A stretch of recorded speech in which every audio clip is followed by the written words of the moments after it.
बताओ, प्रयागराज हो या विंध्यवासिनी धाम हो या चित्रकूट धाम हो या अयोध्या हो, ये सभी धाम की सुध बुध क्या ये समाजवादी पार्टी के लोग और कांग्रेस के लोग लेंगे क्या? इनको फुर्सत भी नहीं है और इनके एजेंडे का पार्ट भी नहीं है, क्योंकि इनके एजेंडे का पार्ट तो क्या है कि पाकिस्तान को कैसे लाभ होगा, आतंकवादियों को कैसे आमंत्रित किया जाए, हिंदुओं की आस्था के साथ कैसे खिलवाड़ किया जाए, कैसे गरीबों की संपत्ति को हड़पा जाए। और अभी आप देख रहे होंगे, आपने इनके मैनिफेस्टो को देखा होगा, उसमें ये कहते हैं कि अगर सरकार आएगी तो वरासत टैक्स लगाएंगे। वरासत टैक्स का मतलब औरंगजेब का जजिया कर। औरंगजेब मुगल काल का सबसे क्रूर बादशाह था और इतना क्रूर था कि हिंदू मंदिर तो उसने तोड़े ही, उसने सबसे पहले अपने भाई की हत्या की, फिर अपने बाप को शाहजहां को जेल में बंद करके मार डाला। और ये लोग अब समाजवादी पार्टी और कांग्रेस के अंदर उसकी आत्मा घुस चुकी है, कह रहे हैं हम हिंदुओं पर वरासत टैक्स लगाएंगे और वरासत टैक्स लगा करके इनकी संपत्ति में से आधा हिस्सा लेकर के मुसलमानों को बांट देंगे। क्या आप इसको स्वीकार करेंगे? क्या हिंदुस्तान स्वीकार करेगा? क्या ये नहीं स्वीकार होगा। बहनों और भाइयों, झूठ बोलने की मशीन आज के दिन पर इंडी गठबंधन है। एक एक झूठ बोलेंगे, कभी संविधान को लेकर के बोलेंगे, कभी आरक्षण को लेकर के बोलेंगे, कभी समाज को जातियों को आपस में लड़ाने का काम ही करेंगे। मैं पूछना चाहता हूं, क्या राज्यपाल पिछड़ी जाति का नहीं था?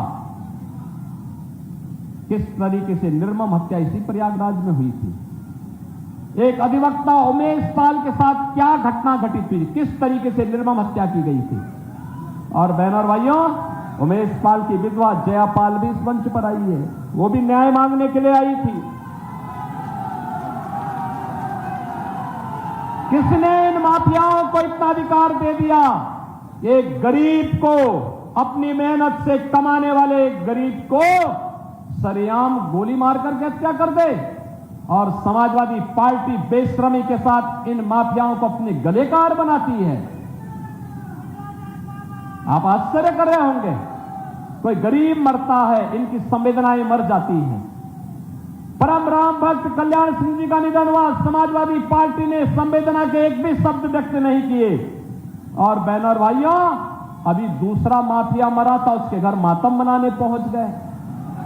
और मैं तो आप सबसे यही अपील करूंगा, ये समाजवादी पार्टी को बोलो कि इनको अगले 25 वर्ष के लिए जितने दुर्दांत माफिया हैं उनकी कब्रों में फातिया पढ़ने के लिए स्वतंत्रता दे दी जाए कि भाई अब 25 वर्ष तक यही काम करो। चुनाव की राजनीति से इनकी छुट्टी, चुनाव की राजनीति से छुट्टी।